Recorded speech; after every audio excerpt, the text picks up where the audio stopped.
ነጭ ሽንኩርት ልዩ በሆኑ ባህሪያቱ ይታወቃል። በጸረ ኦክሲደንት የበለጸገ ነው። የሰውነት በሽታ የመከላከል ስርዓትን ለማጠናከር ይረዳል። እንዲሁም ደግሞ ብግነትን ይዋጋል። ይሁን እንጂ በርካታ ጥቅሞች ቢኖሩትም ይህ መድኃኒት ለአንዳንድ ሰዎች ጎጂ ሊሆን ይችላል። በመሆኑም ነጭ ሽንኩርትን መመገብ የሌለባቸው ሰዎች ምን አይነት ሰዎች ናቸው የሚለውን በዚህ ቪዲዮ ላይ እንመለከታለን። እኔ ዶክተር አማኑኤል ነኝ። ቪዲዮን ላይክ በማድረግ ጀምሩት። መልካም ቆይታ ይሁንላችሁ። አንደኛ፣ የጨጓራና የአንጀት በሽታ ያለባቸው ሰዎች። ነጭ ሽንኩርት ፍሩክታንስ በሚባል ካርቦሃይድሬት የበለጸገ ሲሆን ይህም ለአንዳንድ ሰዎች ለመፈጨት አስቸጋሪ ሊሆን ይችላል። በተጨማሪም ነጭ ሽንኩርት የጨጓራና የአንጀት ሽፋንን ይሄ ማለት ሙከስ ሜምብሬን ሊያስቆጡ የሚችሉ ንጥረ ነገሮችንም ይዟል።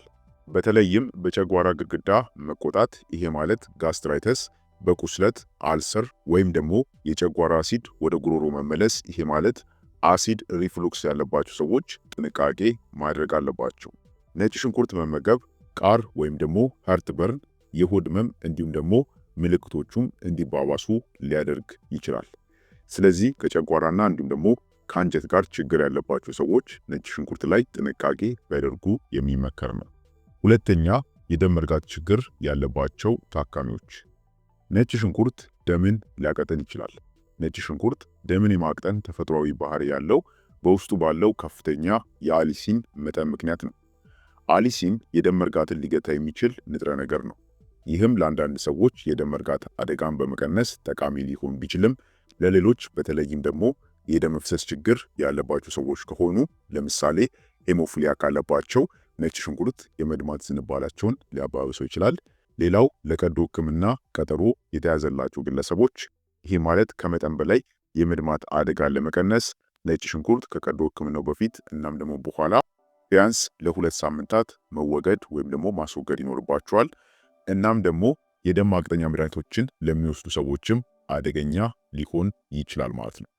ስለዚህ እነዚህ ሰዎች በተለይ ከደም ጋር ችግር ያለባቸው ይሄ ማለት ከደም መርጋት ችግር ያለባቸው ሰዎች ጥንቃቄ ወይም ደግሞ እነዚህ ታካሚዎች ማለት ነው ጥንቃቄ ማድረግ እንዲሁም መውሰድ ይኖርባቸዋል።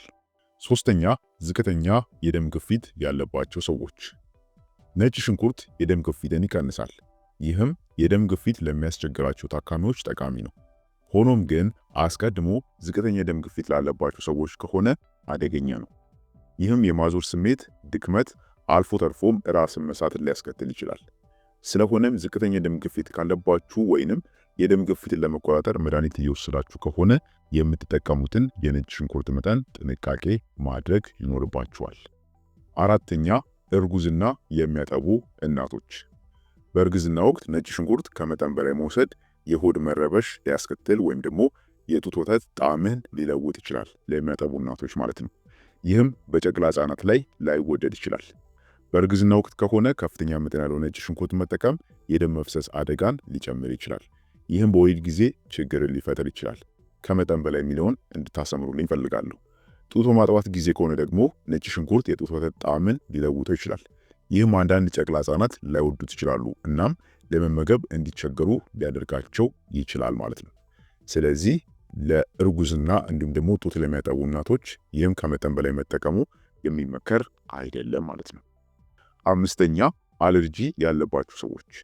ለነጭ ሽንኩርት የሚከሰት አለርጂ በጣም የተለመደ ባይሆንም ሊከሰት ግን ይችላል። ምልክቶቹም የቆዳ ሽፍታ፣ ማሳከክ፣ የከንፈር፣ የምላስ ወይንም የጉሮሮ እብጠት እንዲሁም የትንፋሽ እጥረት ናቸው። ነጭ ሽንኩርት ከተመገባችሁ በኋላ ከእነዚህ ምልክቶች አንዱ ካጋጠማችሁ ወዲያውኑ ሕክምና አድርጉ። አለርጂክ ያለባችሁ ግለሰቦች ነጭ ሽንኩርትን በሁሉም መልኩ በጥሬውም የበሰለ ወይም ደግሞ እንደ ሰፕሊመንትም ጨምሮ ከመመገብ መራቅ ይኖርባቸዋል። ስድስተኛ፣ ለቀዶ ሕክምና ዝግጅት ላይ ያሉ ሰዎች። ነጭ ሽንኩርት የደም መርጋት ላይ ተጽዕኖ ስለሚያሳድር ከቀዶ ሕክምና ዝግጅት በፊት ባለው 1 ሳምንት ውስጥ ከአመጋገብ ውስጥ መወገድ አለበት።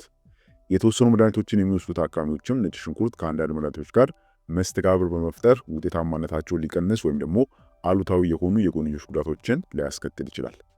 ከእነዚህ መካከል የደም ማቅጠኛ መድኃኒቶች ከሆኑ ቀደም ሲል እንዳልነውም ነጭ ሽንኩርት የእነዚህ መድኃኒቶች ውጤት ሊያጎላና እንዲሁም ደግሞ የደም መፍሰስ አደጋን ሊጨምር ይችላል። በሁለተኛ፣ የኤችአይቪ መድኃኒቶች። ነጭ ሽንኩርት የአንዳንድ ጸረ ኤችአይቪ መድኃኒቶች ይሄ ማለት አንቲሬትሮቫይራል ድራግን ውጤታማነታቸው ላይ ጣልቃ ሊገባ ይችላል። ሌላው የወሊድ መቆጣጠሪያ እንክብሎች፣ ይህም ነጭ ሽንኩርት በሆርሞን የሚሰሩ የወሊድ መቆጣጠሪያዎችን ውጤታማነታቸውን ሊቀንስ ይችላል። ሌላው ደግሞ የበሽታ መከላከያ አቅምን የሚቀንሱ መድኃኒቶች ናቸው። እነዚህ ኢሚኖሱፕረሰንት የሚባሉ መድኃኒቶች ናቸው። እነዚህ መድኃኒቶች ነጭ ሽንኩርት የበሽታ መከላከያ ስርዓትን ሊያነቃቃ ስለሚችል የእነዚህን መድኃኒቶች ተጽዕኖ ሊሽረው ይችላል ማለት ነው። ስለዚህ ከእነዚህ መድኃኒቶች ጋር መስተጋብርም ሊፈጥር ይችላል ማለት ነው። ታዲያም ከእነዚህ መድኃኒቶች ውስጥ አንዱን እየወሰዳችሁ ከሆነም ነጭ ሽንኩርትን በአመጋገባችሁ ውስጥ ከማካተታችሁ ወይም ደግሞ የነጭ ሽንኩርት ሰፕሊመንትን ከመውሰዳችሁ በፊት ሐኪምን ማማከር አለባችሁ። ሰባተኛ የጉበት በሽታ ያለባቸው ታካሚዎች። ነጭ ሽንኩርት በከፍተኛ መጠን ሲወሰድ ለጉበት መርዛማ ሊሆኑ የሚችሉ ውህዶችን ይዟል። በመጠኑ መውሰድ በአጠቃላይ አስተማማኝ ቢሆንም የጉበት በሽታ ወይም ደግሞ የጉበት ስራ መዛባት ያለባቸው ግለሰቦች ከመጠን በላይ ነጭ ሽንኩርት መውሰድ መተው አለባቸው። ምክንያቱም ሁኔታቸውን ሊያባብሰው ስለሚችል ነው። ስምንተኛ ዝቅተኛ የስኳር መጠን፣ ይሄ ማለት ሃይፖግላሲሚያ ይባላል። ዝቅተኛ የስኳር መጠን ያለባቸው ወይም ደግሞ የስኳር መድኃኒት የሚወስዱ ታካሚዎች። ነጭ ሽንኩርት የደም ስኳር መጠንን እንደሚቀንስ ተረጋግጧል። ይህም ለስኳር በሽታ ያለባቸው ሰዎች ጠቃሚ ሊሆን ይችላል። ሆኖም ግን ዝቅተኛ የስኳር መጠን ከሆነ፣ ይሄ ማለት ሃይፖግላሲሚያ ላለባቸው ታካሚዎች ወይም ደግሞ የስኳር መድኃኒቶችን ለሚወስዱ ሰዎች ነጭ ሽንኩርት የደም ስኳር መጠን በጣም እንዲቀንስ በማድረግ መንቀጥቀጥ፣ ላብ፣ ግራ መጋባት እንዲሁም ደግሞ ራስን መሳትን ሊያስከትል ይችላል። የስኳር በሽታ ወይም ደግሞ ዝቅተኛ የስኳር መጠን ካለባችሁም የደም ስኳር መጠናችሁን በጥብቅ ተከታተሉ። እናም ብዙ ነጭ ሽንኩርት ከመውሰዳችሁ በፊት ሐኪማችሁን ማማከር ይኖርባችኋል። ዘጠነኛ የታይሮይድ በሽታ ያለባቸው ታካሚዎች። ነጭ ሽንኩርት ጎይትሮጂንስ የተባሉ ውህዶችን ወይም ደግሞ ንጥረ ነገሮችን ይዟል። እነዚህም የአዮዲን የመመጠጥ ሂደት ላይ ጣልቃ በመግባት የታይሮይድ ስራን ሊያስተጓጉሉ ይችላሉ። ይህም በአጠቃላይ ጤነኛ ለሆኑ ግለሰቦች የሚያሳስብ ባይሆንም ሃይፖታይሮይዲዝም ወይም ደግሞ ሃሺሞቶ ታይሮይዳይተስ ያለባቸው የታይሮይድ ችግር ያለባቸው ሰዎች ግን በተለይም ጥሬ ነጭ ሽንኩርት ሲጠቀሙ ጥንቃቄ ማድረግ ወይም ደግሞ ጥንቃቄ መውሰድ ይኖርባቸዋል። በአስረኛ ቆዳቸው ስስ የሆነ ሰዎች ናቸው። ነጭ ሽንኩርት በተለይም ቆዳቸው ስስ ለሆኑ ግለሰቦች በላያቸው ላይ ሲቀባ የቆዳ መቆጣትን ወይም ደግሞ ማቃጠልን ሊያስከትል ይችላል። ይህም የሚሆነው በቆዳ ላይ ጉዳት ሊያደርስ በሚችለው አሊሲን መኖር ምክንያት ነው። ቆዳችሁ ስስ ከሆነም ነጭ ሽንኩርትን በቀጥታ በቆዳችሁ ላይ ወይም ደግሞ በቤት ውስጥ በሚዘጋጁ መድኃኒቶች ውስጥ ከመጠቀም መቆጠብ ይኖርባችኋል። ስለዚህ እነዚህ የተመለከትናቸው 10 ሰዎች ነጭ ሽንኩርትን ሲጠቀሙ ወይም ደግሞ ነጭ ሽንኩርትን ሲመገቡ በተለይ ከመጠን ጋር በተያያዘ ጥንቃቄ መውሰድ አለባቸው ማለት ነው። ስለሆነም ነጭ ሽንኩርትን በትክክል እንዴት መጠቀም ይቻላል ከተባለ ነጭ ሽንኩርትን በመጠኑ ወይም ደግሞ በልኩ መጠቀም አስፈላጊ ነው። በየቀኑ ከ1 እስከ 2 ፍሬ ወይም ደግሞ ፍንካች በላይ ነጭ ሽንኩርትን መውሰድ አይመከርም። ስለዚህ ከ1 እስከ 2 እንድትጠቀሙ ይመከራል ማለት ነው። ሌላው ነጭ ሽንኩርትን ከምግብ ጋር መመገብ ያስፈልጋል። ይህም የሆድ መረበሽ እንዳይፈጠር ለመቀነስ ይረዳል። በተለይ ደግሞ የጨጓራና የአንጀት ችግር ካለባችሁ ከምግብ ውስጥ ወይም ደግሞ ከምግብ ውስጥ አካታችሁ ብትመገቡት የሚመከር ነው ማለት ነው። ሌላው አብስሎ መመገብ ያስፈልጋል። የበሰለ ነጭ ሽንኩርት የምግብ መፍጫ ስርዓት ላይ ቀለል ያለ ነው። ምንም እንኳን አንዳንድ ጠቃሚነቱን ቢያጣም ነጭ ሽንኩርትን አብስሎ መመገብ ያስፈልጋል ማለት ነው። ይህ ማለት የሚኖረውን የጎንዮሽ ጉዳት ለመቀነስ ያስፈልጋል። ይህ ማለት የሚኖረውን የጎንዮሽ ጉዳት ለመቀነስ ሲባል አብስሎ መመገቡ አስፈላጊ ነው ማለት ነው።